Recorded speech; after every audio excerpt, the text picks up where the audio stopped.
Saudações a todos, amém?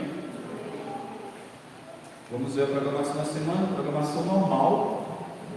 Quarta-feira, culto de oração às 7 horas da noite. Continuamos estudando o livro de Neemias, com estudos muito bons sobre o que é avivamento. Muito bom, se você estiver presente também, quarta-feira, 7 horas da noite, no culto de oração. Sábado, período de escola bíblica, vamos começar um assunto novo na escola bíblica sobre eclesiologia, sobre a doutrina da igreja. Depois, a gente vai estudar um livro sobre 9 marcas de uma igreja saudável, mas antes de estudarmos sobre 9 marcas, a gente vai estudar primeiro o que é a igreja. Então, sábado, vamos estudar sobre o que é igreja. Será que você tem a visão correta? Vem aprender conosco, sábado, 6 horas da noite. Temos classe de adultos e classe de crianças. Sábado, 6 horas da noite, escola bíblica. Domingo, culto ao nosso Deus, às 6 horas da noite. Esse culto que aos domingos fazemos. Convido todos a abrir suas Bíblias na carta de Paulo aos Romanos, capítulo 1, versículo 8.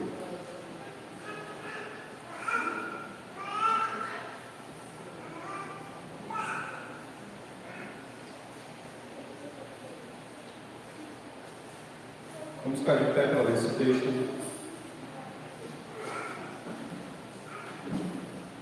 Muito hoje em dia se fala sobre o Evangelho. Em redes sociais, em blusas, se coloca sobre o Evangelho. Às vezes nas casas é pendurada uma frase sobre o Evangelho. Mas de que fato é o Evangelho? E se o Evangelho é conhecido, ele traz frutos, ele traz demonstrações. E nós vamos ver nessa noite sobre algumas demonstrações do Evangelho. O que é que o Evangelho faz na vida da pessoa, ou o amor ao Evangelho. Nós vamos ver aqui em Romanos capítulo 1, versículo 8, diz assim: primeiramente dou graça, meu Deus, mediante Jesus Cristo, no tocante a todos vós, porque em todo mundo se proclama a vossa fé.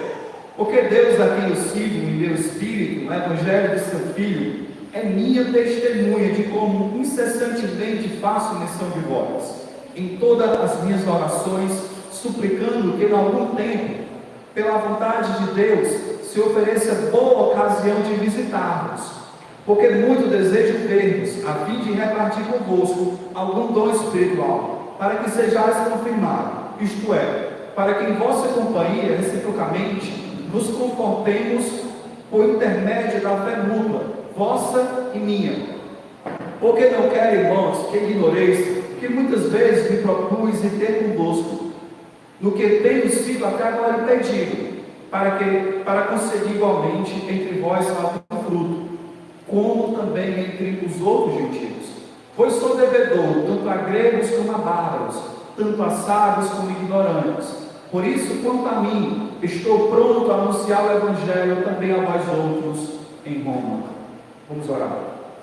Deus, obrigado a Ti pelas chuvas, meu Deus. O Senhor tem demonstrado misericórdia para com o povo sertanejo.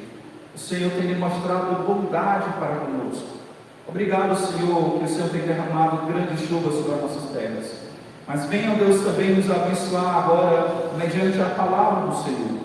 Que a palavra do Senhor venha penetrar os nossos corações mais duros, fazendo morada dentro dela, transformando as nossas vidas, fazendo-nos, ó Deus, adoradores do Senhor, prostrado diante dos pés daquele que criou todas as coisas para o louvor da sua glória. Que o Senhor seja engrandecido e exaltado nesse momento, em nome de Jesus. Amém. Pode sentar. Lembra que o apóstolo Paulo escreveu essa carta quando estava em Corinto. Paulo estava na sua terceira viagem missionária, ali na região da Grécia, em Corinto, e ele escreve essa carta aos romanos por volta do ano 56, Paulo tinha como objetivo explicar aos romanos qual era o evangelho que ele anunciava, para que a igreja em Roma, que não foi fundada nem por Pedro e nem por Paulo, pudesse ser um local de abrigo para o apóstolo Paulo na viagem missionária que ele faria para a Espanha. Ele queria que aquela igreja fosse a igreja apoiadora do seu ministério ali na Espanha. Paulo está arrecadando ofertas às igrejas da Macedônia. A Macedônia fica em cima ali, onde tem Trácia, Macedônia. A igreja da Macedônia colheram ofertas para ajudar a igreja pobre em Jerusalém. Jerusalém estava passando por necessidade. Paulo está colhendo essas ofertas para levar para Jerusalém. Esse é o contexto das cartas aos romanos. Para que a igreja de Roma pudesse apoiar o ministério do apóstolo Paulo, no capítulo 1, do versículo 1 ao 7, Paulo esboça o que é o evangelho, para que aquela igreja entenda que Paulo não era um impostor. Paulo era um real apóstolo do Senhor Jesus Cristo, um homem fiel ao que o Senhor chamou ele a fazer. Então a carta de Romanos está resumida nisso, e por tudo no domingo passado a gente aprendeu sobre 6 características do verdadeiro evangelho. E hoje, nessa noite, nós estudaremos sobre 3 demonstrações de amor ao evangelho.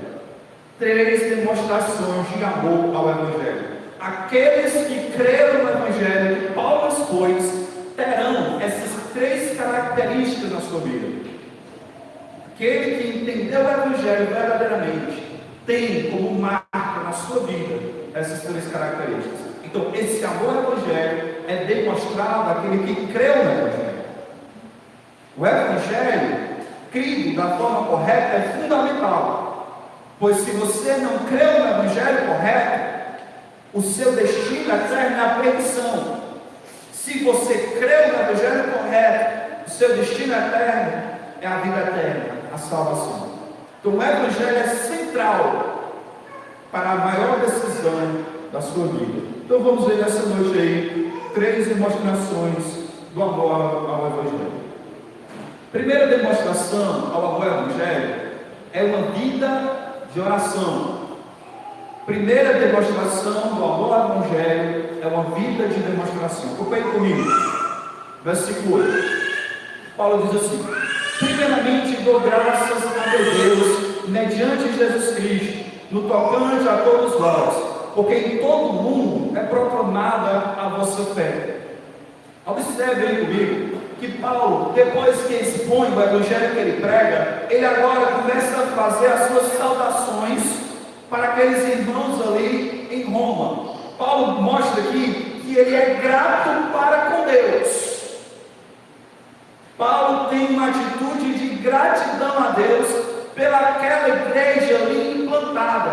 Olha, Paulo não foi o fundador daquela igreja, não foi, mas Paulo ficava feliz pelo progresso do evangelho, porque aquela igreja, ela se tornou conhecida em toda a região.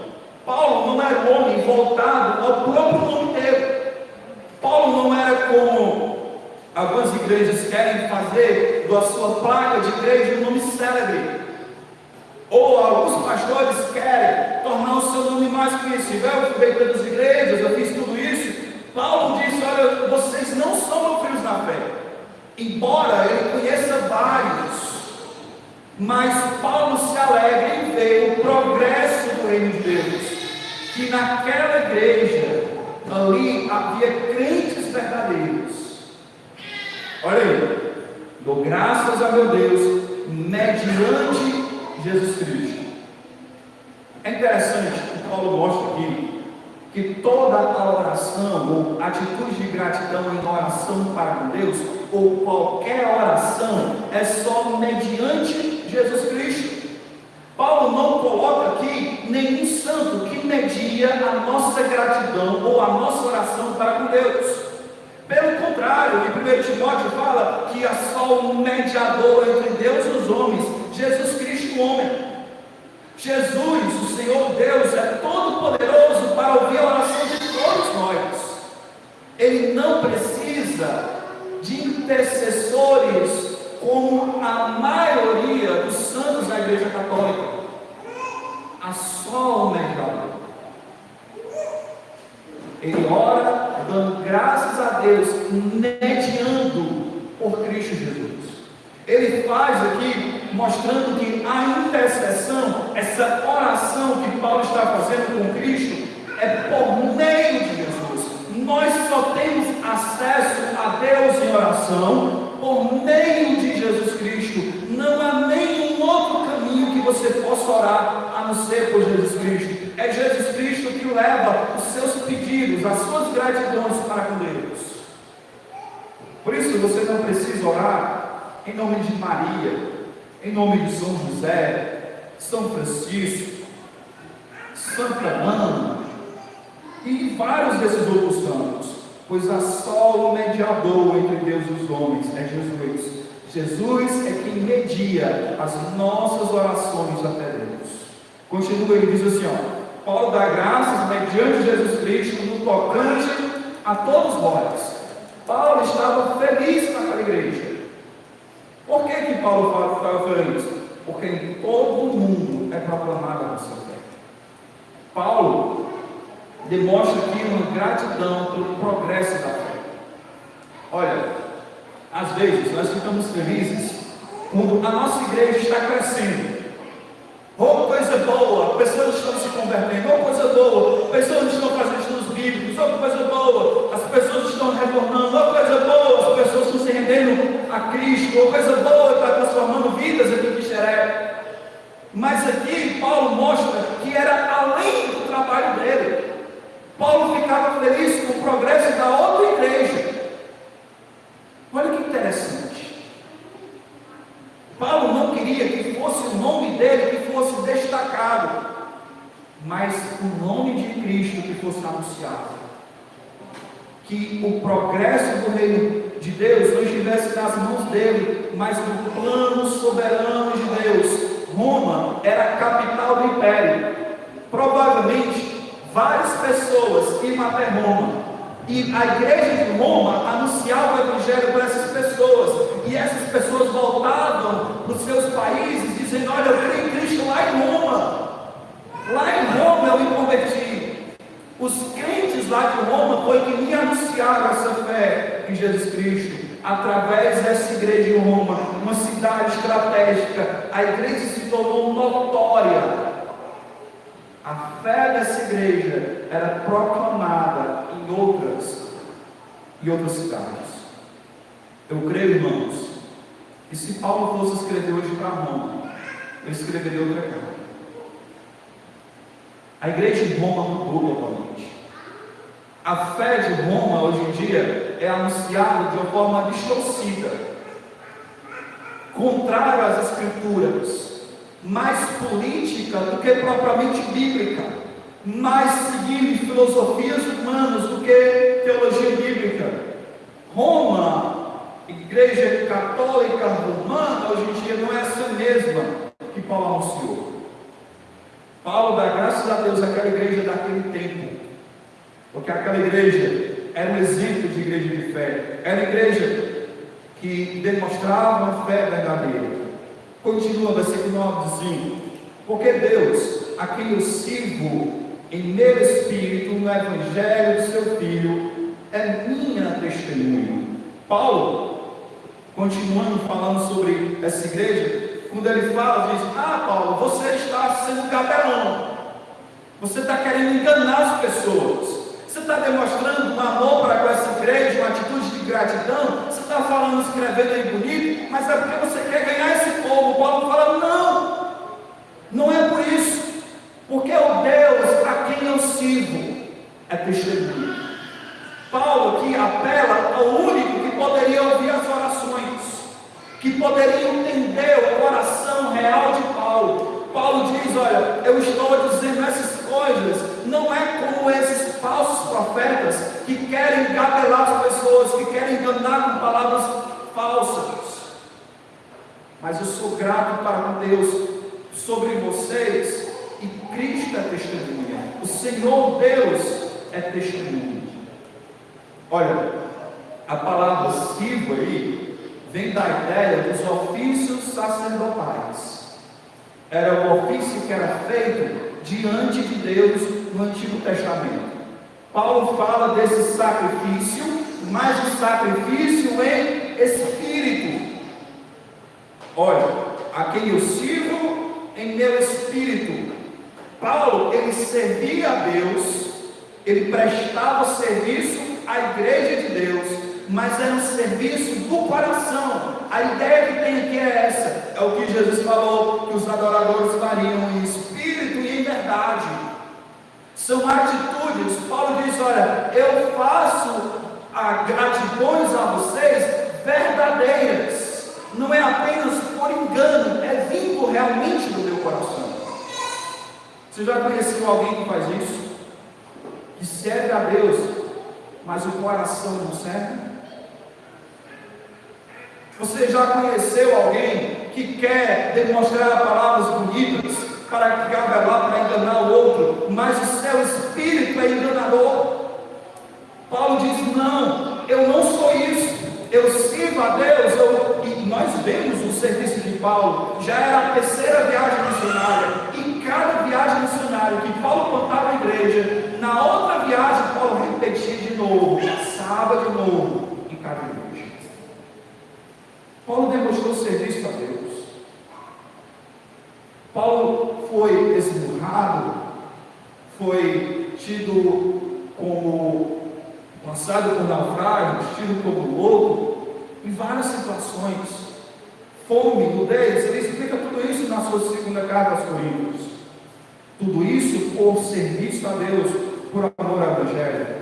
Paulo era alguém que sacrificava a Deus, que estava no culto a Deus, ofertando a Deus, mas o seu espírito também estava em Deus.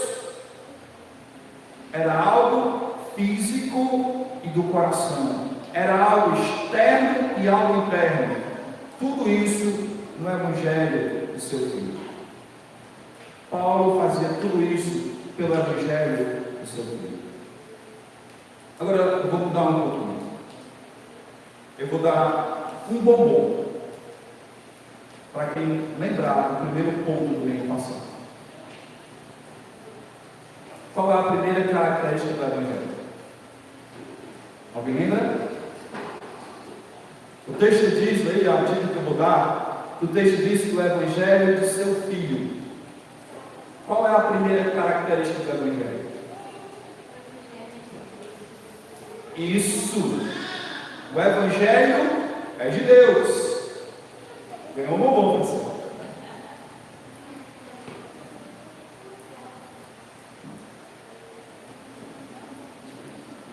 O Evangelho é de Deus. E Paulo diz aqui agora, olha, se você for ver aí, olha de novo comigo, no versículo 1 do capítulo 1. Diz aí, Paulo, servo de Jesus Cristo, para ser chamado apóstolo, separado para o Evangelho de Deus. E agora aí no versículo 9, o Evangelho é de quem? Seu Filho. Olha que interessante. Paulo mostra aqui comparando a igualdade entre Pai e Filho.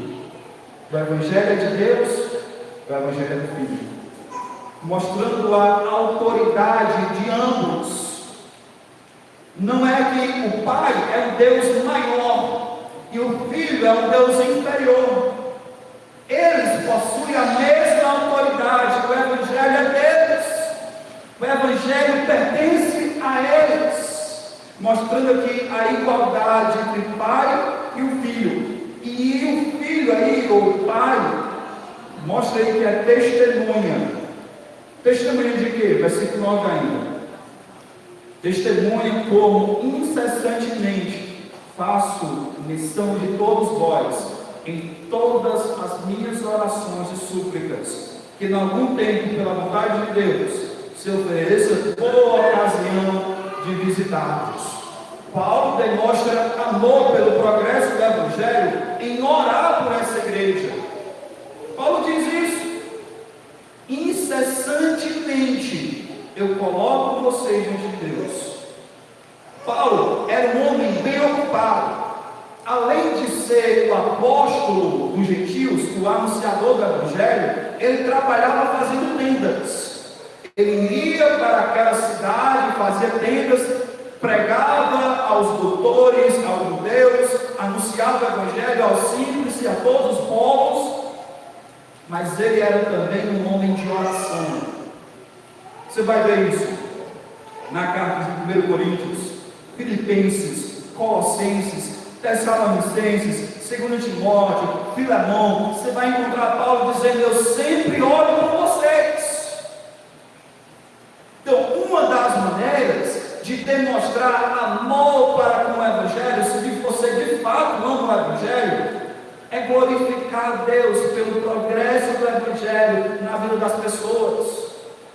Senhor, obrigado, Senhor, pelo Senhor ter salvo pessoas na Igreja Bíblica de Xeré, na Igreja Bíblica de Limoeiro, na Igreja Bíblica de Fortaleza, nas igrejas não denominacionais, mas que o Senhor tem salvado pessoas e que o Senhor firme a fé dessas pessoas.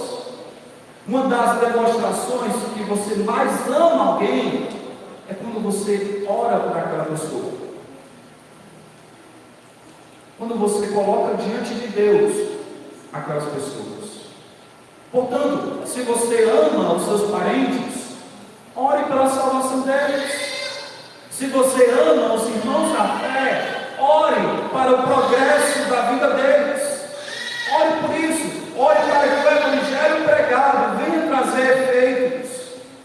Ore por isso. E não pense: eu sou muito ocupado para orar.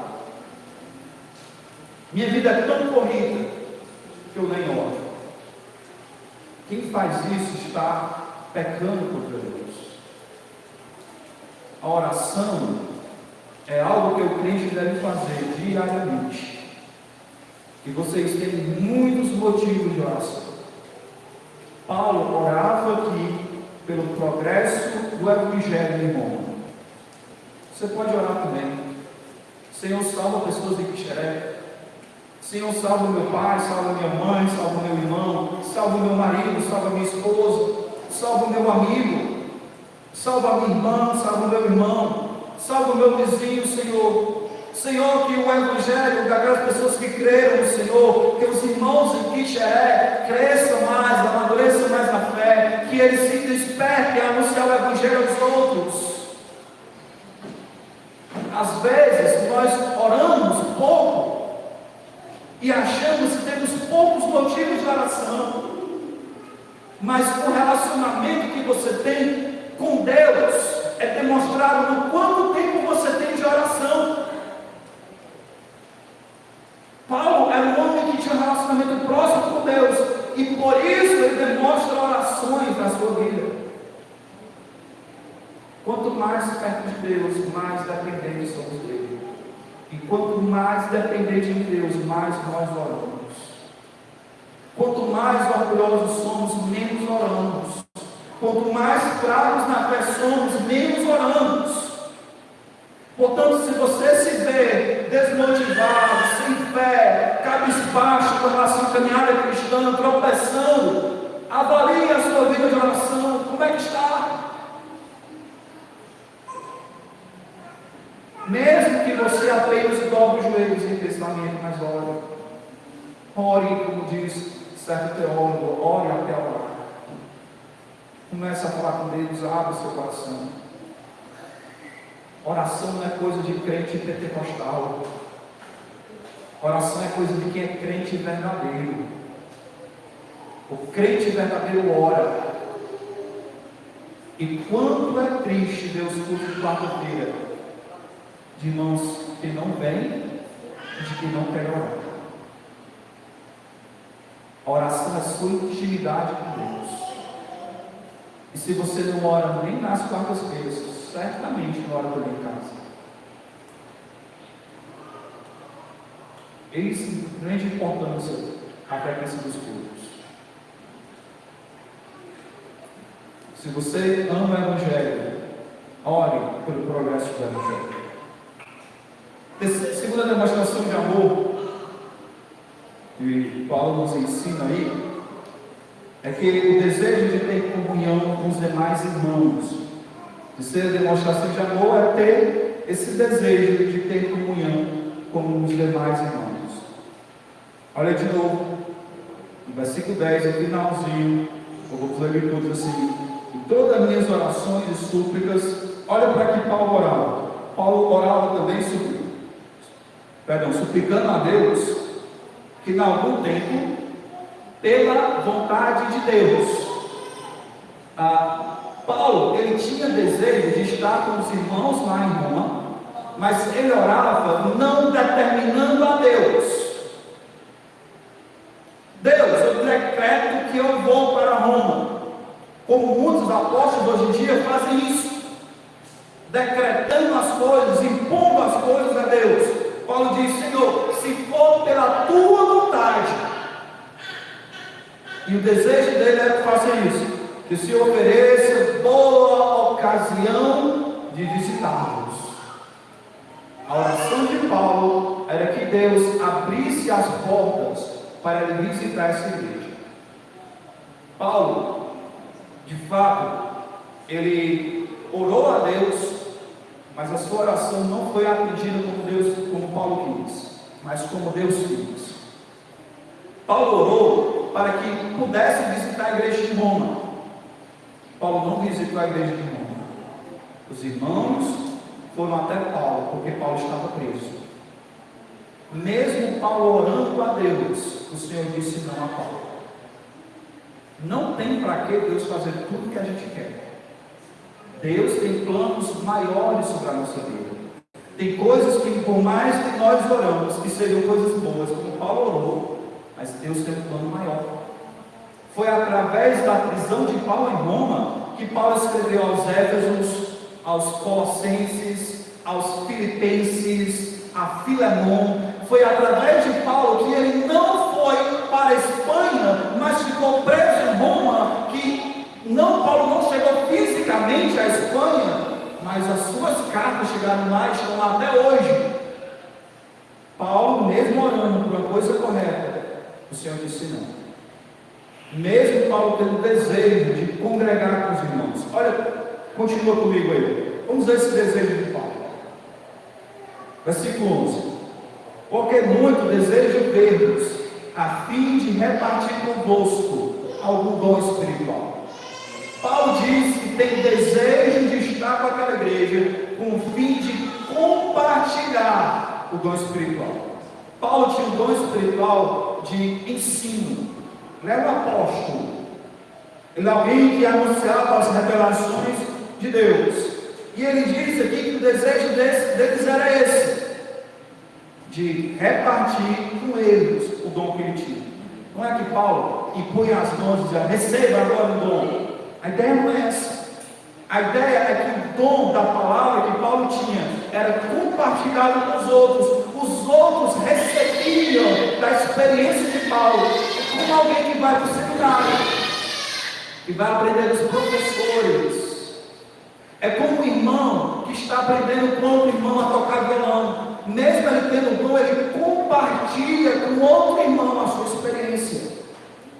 Isso é o compartilhar que Paulo fala aqui. Por isso que ele diz: para repartir convosco algum dom espiritual, para que sejais também confirmados. E a ideia aqui de confirmar não é que o que Paulo iria fazer era confirmar a fé daqueles, não. A ideia que tem aqui é de trazer firmeza. A ideia que Paulo está vindo aqui para Roma, está com desejo para Roma, é para que aqueles irmãos pudessem ser edificados pelo dom de Paulo. Aqueles irmãos pudessem ter mais firmeza na fé deles. E é isso que os dons fazem.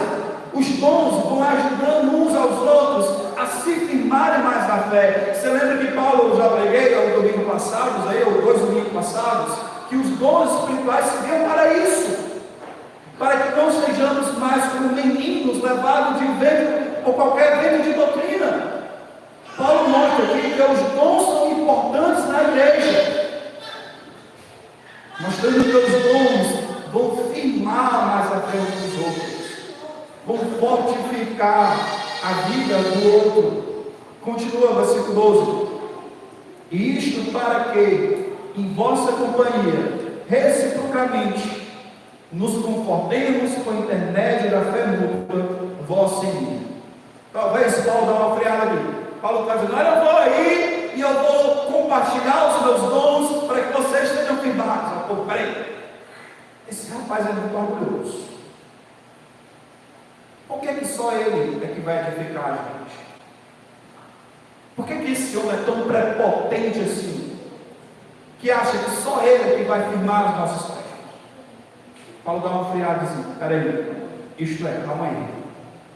Esse isto é como se fosse um freado de Paulo. Isto é, para que em vossa companhia reciprocamente. Reciprocamente é o seguinte: eu faço por você e você faz comigo. Os dons não é para a sua auto-vaidade, mas é para a edificação do outro. E Paulo, mesmo sendo apóstolo, com muitos anos de fé, tido as revelações do terceiro céu, ter tido as revelações apocalípticas, ter visto sobre a revelação de quem Jesus Cristo era, Paulo diz o seguinte: eu também preciso receber de vocês os seus dons. E isso só é ministrado no congregar.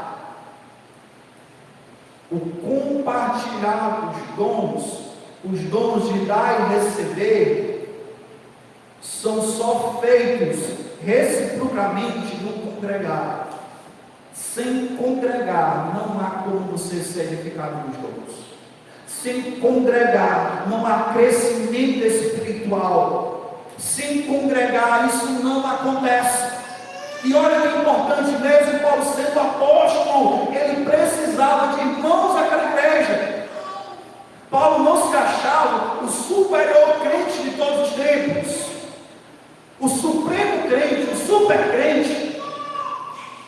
Paulo considerava que aquela igreja poderia e ajudaria a fé dele. Paulo cria nisso. Com o intermédio da fé, da vida, dos dons trabalhados reciprocamente, eles seriam confortados. Olha aí a importância do uso dos dons. Olha a importância de congregar. Quando eu alerto os irmãos sobre congregar, sobre estar presente nos cultos, não é porque eu quero essas cadeiras cheias. Não é por isso. Nem porque eu quero que o gasofilaço me enche de ofertas. Quem me sustenta é o Senhor. Quem me sustenta é Deus. Mas quando eu chamo os irmãos a congregar, é porque eu sei que o congregar traz efeitos grandes na sua vida. O congregar é você ajudar o seu irmão e ser ajudado por ele. O congregar é levar as cartas uns dos outros. O congregar é nós orarmos juntos para Deus, estarmos reunidos. Por isso, as lives não substituem o culto presente. Por isso que é importante sim estar presente. E sou grato para com Deus que, apesar das chuvas, vocês estão aqui nesta noite. Deus é glorificado com isso. Às vezes, se dá muitas desculpas para não vir à igreja.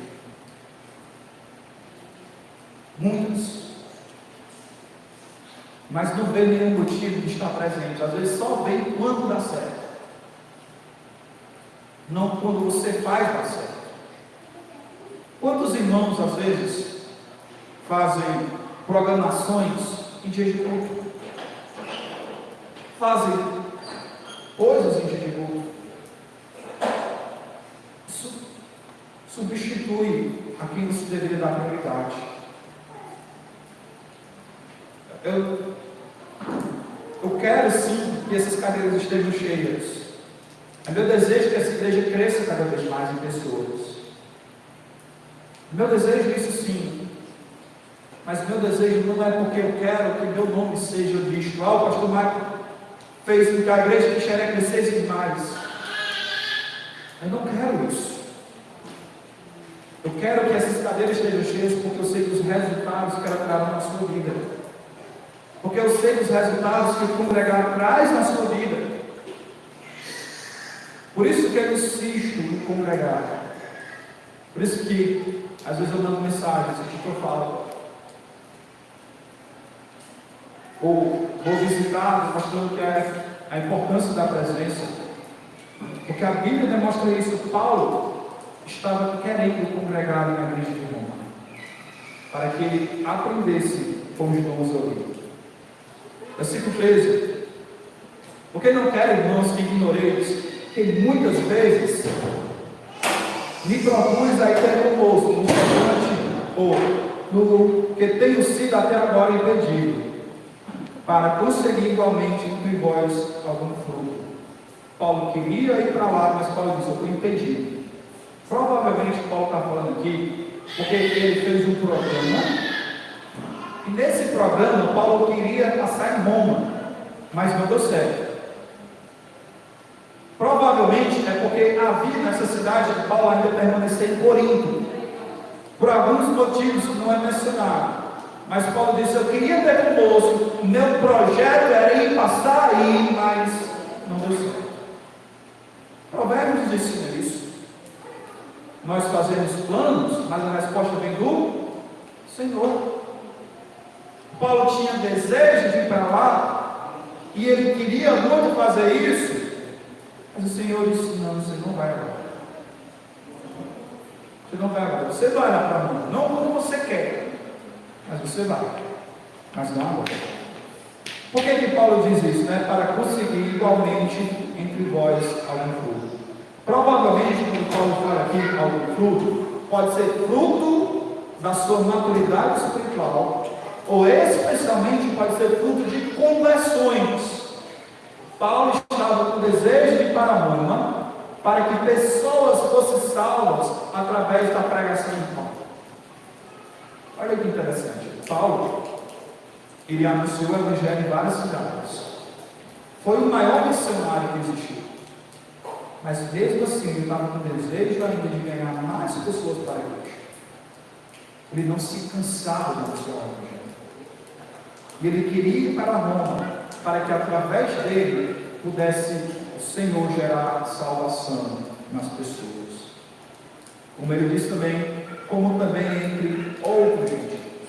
Aí Paulo mostra aqui que esses frutos poderiam ser tanto em Roma, como possivelmente para onde ele iria na Espanha. Paulo mostra esse desejo em anunciar o evangelho. Irmãos, é fundamental congregar. Olha o que é que diz em Salmo 33, versículo 1. Isso no Antigo Testamento. Diz assim: ó quão bom e agradável viverem unidos, irmãos. É como óleo precioso sobre a cabeça, o qual desce para a barba de Arão, e desce para a gola de suas vestes. É como o orvalho de Hermon, que desce sobre os montes de Sião. Ali o Senhor, ordena o Senhor a sua bênção e vida para sempre. O congregar trazendo bênçãos para aqueles que estão presentes, desde o Antigo Testamento. No Novo, olha o que aqui diz lá em Hebreus, capítulo 10, versículo 24: e não deixemos, ou consideremos uns aos outros, para incentivar o amor e as boas obras. Não deixemos de reunir-nos como igreja, segundo o costume de alguns, mas encorajemos uns aos outros, ainda mais quando vocês veem que o dia se aproxima. Paulo diz, ou o autor de Hebreus, melhor dizendo, diz aqui a importância do congregar. Considere isso, estimulem uns aos outros a fazerem isso. Olha, às vezes isso se torna algo tão pesado para mim. Chamar os irmãos a congregar. Eu não sei se todos fazem isso, mas todos deveriam fazer isso. Se tiver a falta do irmão, pergunte: irmão, senti sua falta. Irmão, o que é que eu posso ajudar para que você vá para a igreja? A orientação dele é essa: considere uns aos outros a incentivar isso, o congregar. Seja estimulado a fazer isso. Irmão, por que você faltou? Eu senti sua falta. Isso deve ser praticado no meio da igreja, não só pelo pastor, mas por qualquer irmão.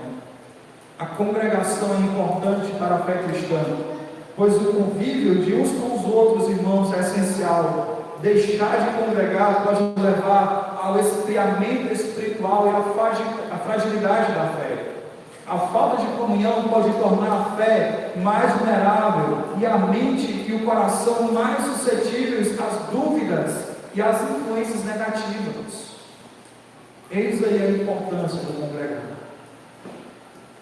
Eis a importância de participar da comunhão. Então, essa história de desigrejados é antibíblica. Essa história de eu ficar na minha casa e não participar de nenhuma igreja é antibíblica.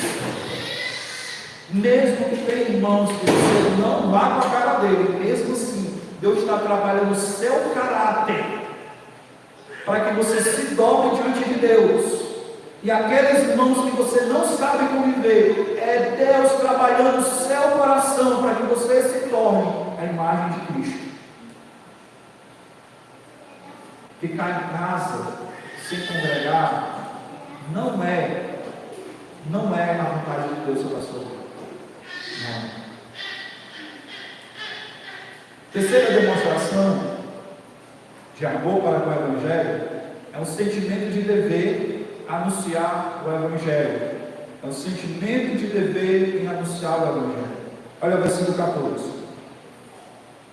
Pois sou devedor, tanto a grego como a bárbaros, tanto a sábios como a ignorantes.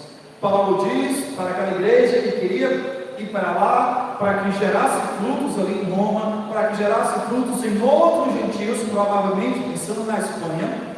Paulo diz agora, por que ele faz isso? Por que ele queria gerar frutos em Roma, gerar frutos em outros gentios? Por que Paulo faz isso? Porque era um devedor. Paulo se sentia com uma obrigação sobre ele, como a obrigação de Paulo de anunciar o Evangelho. Olha, às vezes que amor e obrigação são ambíguas, são separadas, são de norte a sul. Parece que você fazer as coisas por obrigação, por saber que deve fazer, e diz, se eu faço porque eu sei que devo fazer, então eu não faço por amor. Paulo demonstra o contrário. Às vezes sentimentalismo é enganoso, mas aí é que vai a fidelidade. Por isso o compromisso entre o marido e a esposa vai além dos sentimentos, porque fizeram parte um com o outro e devem, apesar do sentimento, do amor entre aspas, estar quente e estar forte, permanecer fiel por causa da obrigação dele. Então, por mais que você diga, pastor, eu não tenho tanto amor assim, mas você tem uma obrigação. Mesmo sem amor, na sua definição de amor, você deve fazer isso. Anunciar o Evangelho, se sentir como devedor em anunciar o Evangelho. Sabia que você tem uma dívida para com Deus? Você sabia que você tem uma dívida para com bárbaros e sábios? Aqui não é a dívida que você tem no cartão de crédito, nem a dívida que você tem no comércio, não é aquela dívida que você tem a Deus e o mundo, não é dívida de dinheiro, não. A dívida que você tem aqui é de anunciar o Evangelho para eles. Você tem uma dívida de anunciar o Evangelho para o seu pai, para a sua mãe, para o seu tio, para a sua tia, para o seu primo, para o seu vizinho, para o seu amigo. Você tem uma dívida de anunciar o Evangelho para com eles. É seu dever fazer essas coisas. Por mais que você se sinta envergonhado em algumas situações, medroso diante de alguns fatos, mas Paulo diz aqui que ele se sentia dessa forma. Gregos e bárbaros, os gregos eram os cultos, era a classe filosófica, eram os doutores, e bárbaros era quem não era grego. Os gregos, naquela região, isso se falava grego, e as outras religiões do Império Romano que não falava grego, eles falavam bárbaro.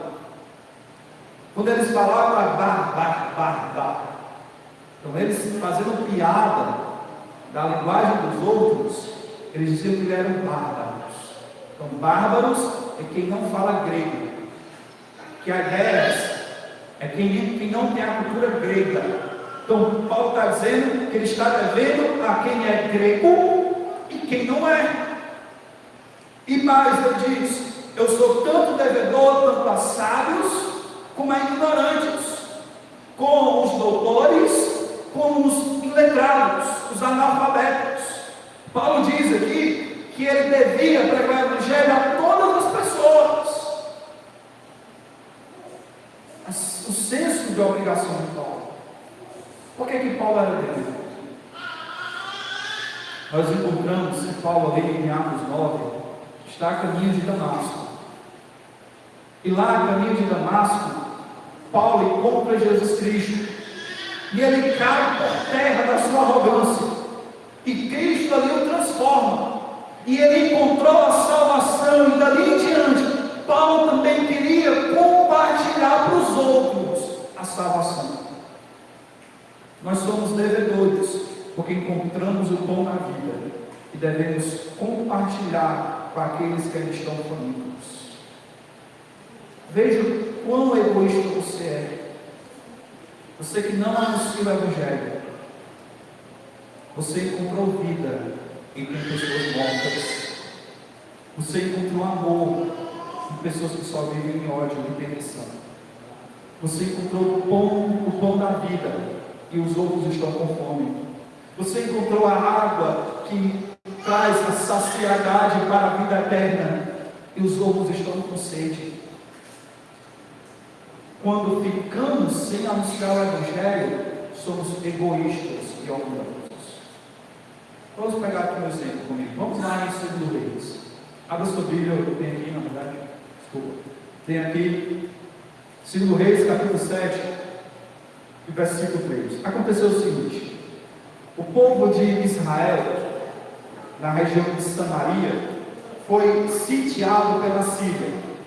Síria, governada pelo Ben-Hadad, sitiou, arrodeou toda a região ali de Israel, ali de Samaria.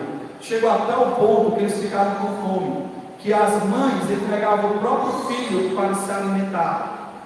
Uma chegou para ela e disse: olha, eu vou entregar o meu filho e depois você vai entregar o seu, para que a gente come no corpo.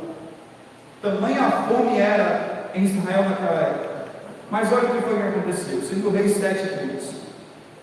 4 homens leprosos estavam à entrada da porta, os quais disseram uns aos outros: para que estaremos nós aqui sentados até morrermos? Então, leprosos era alguém que era desprezado, vivia à margem da sociedade, vivia nos arraiais.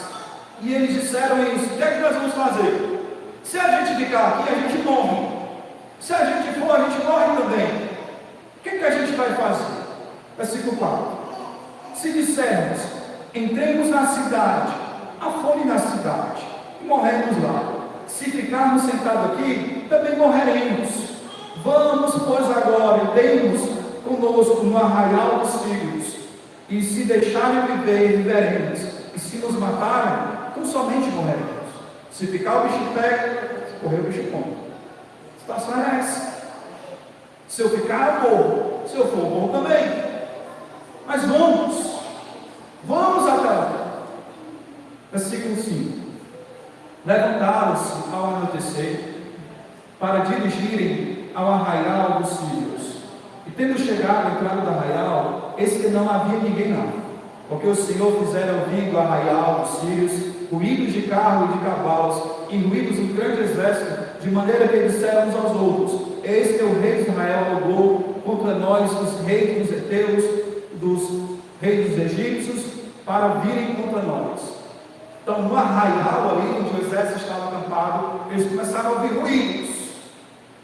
Pensaram: Israel fez aliança com outros povos, vamos sair. Saíram.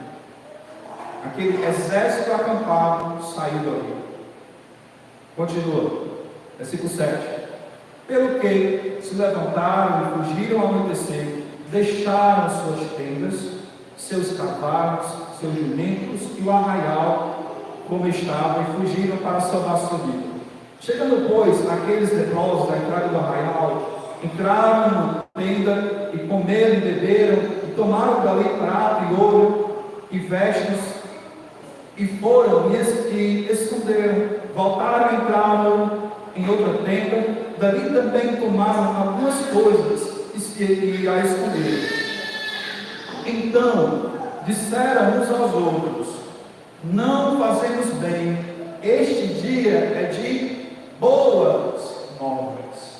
Boas novas. E nós nos calamos e esperamos, se esperarmos até a luz da manhã, seremos tidos por culpados.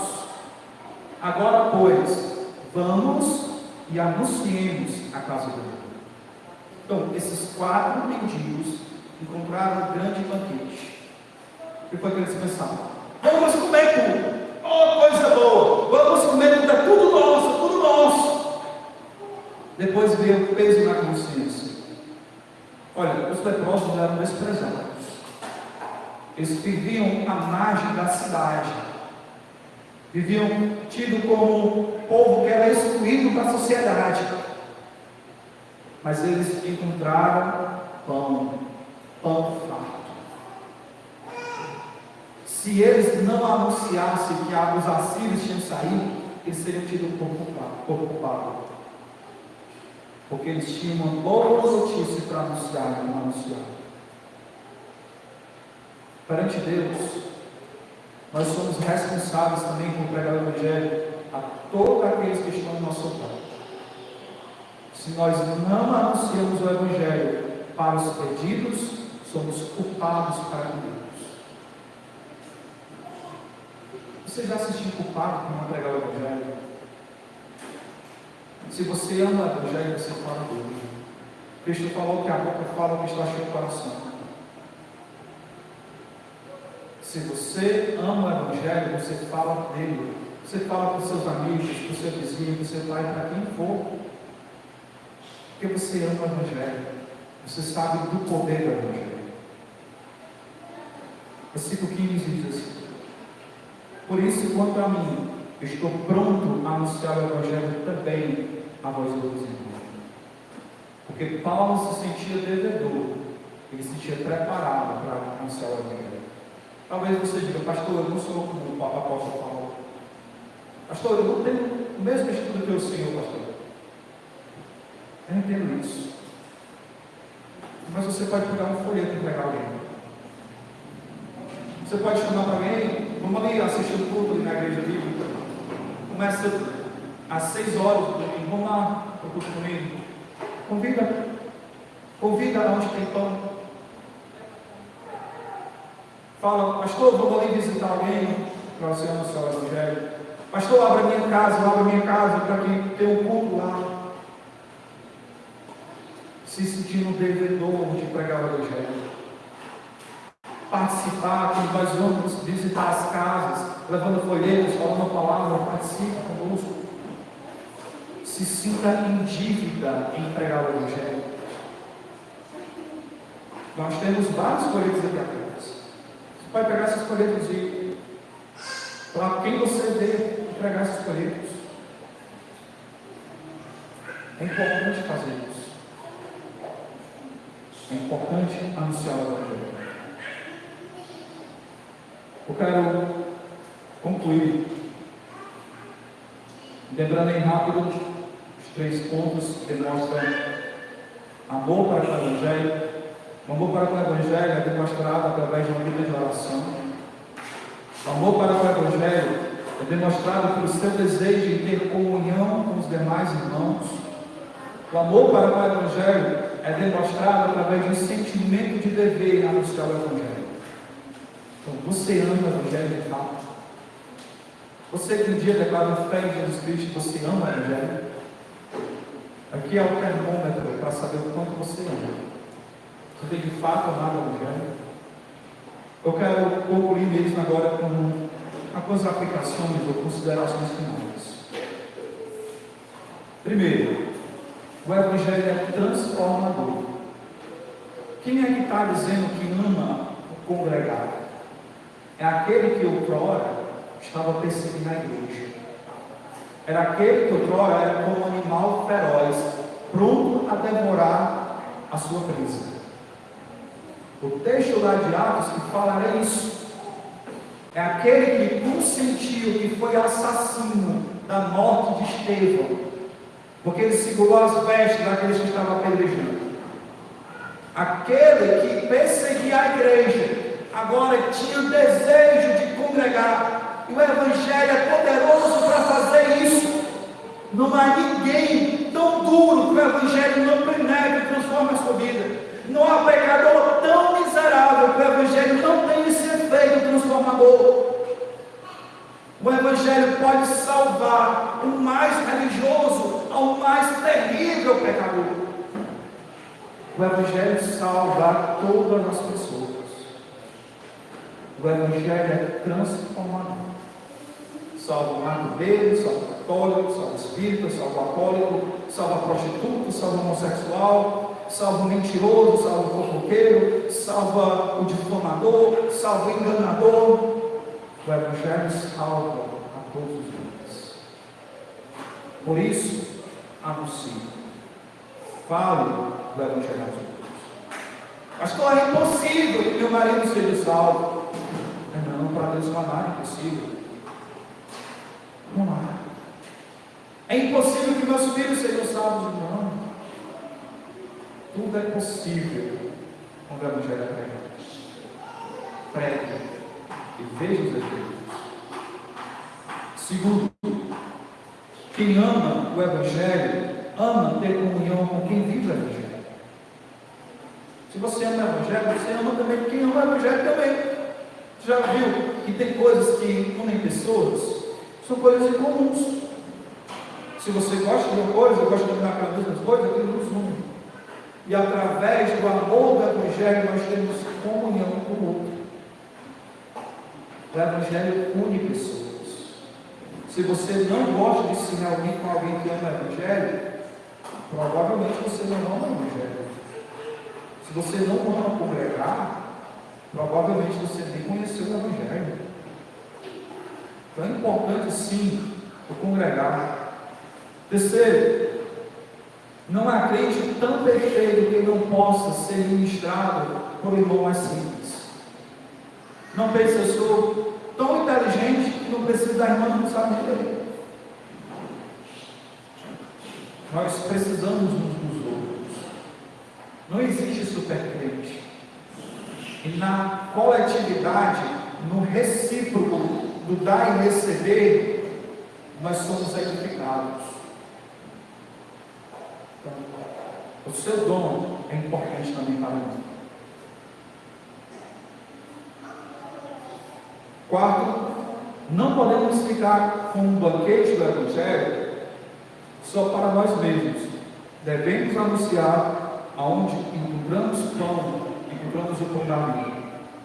Devemos anunciar o Evangelho para aqueles que estão famintos do Evangelho. E quinto e último, nem sempre as nossas orações serão conforme nós queremos. Paulo, Senhor, eu tenho desejo de ir para Roma, e lá em Roma eu receba os dons dos irmãos também, e eu cheguei lá e ministro para eles. Paulo foi para Roma, mas foi preso. Paulo queria visitar as igrejas, mas ficou na sua própria casa. Não como desculpa, porque ele estava preso na própria casa. Mas mesmo preso, ele anunciava o Evangelho. Chegava o carcereiro, ei, vem cá. É interessante isso, Paulo.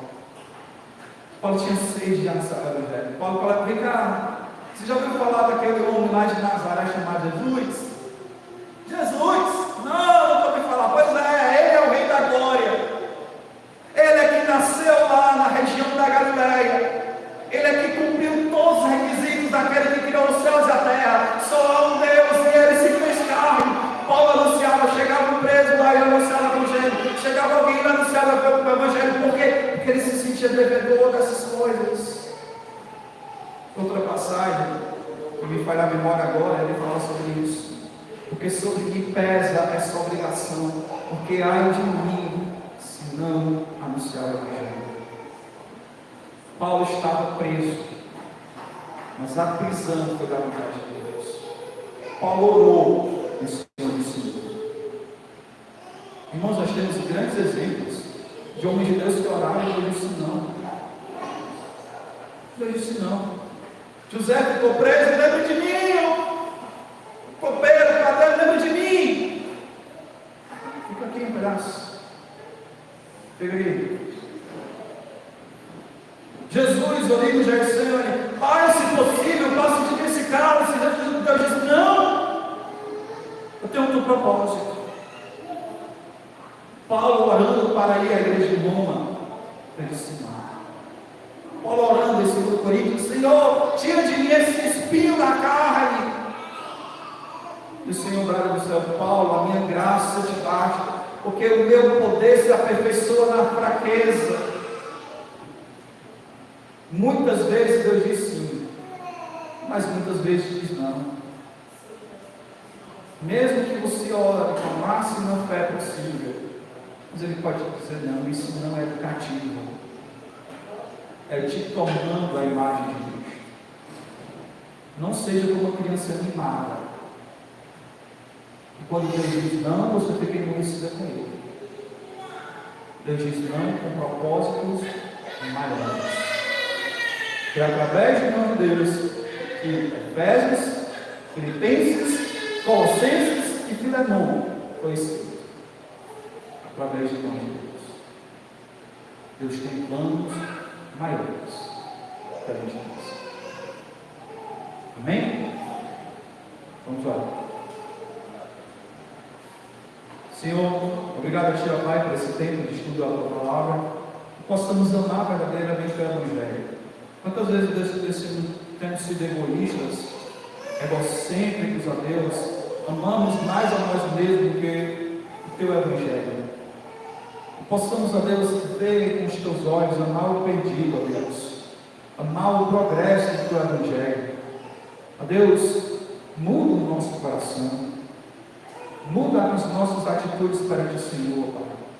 Nos faz adoradores, servos do Senhor verdadeiros, que servem ao Senhor em amor e obediência à Tua vontade sobre as nossas vidas. Em nome de Jesus.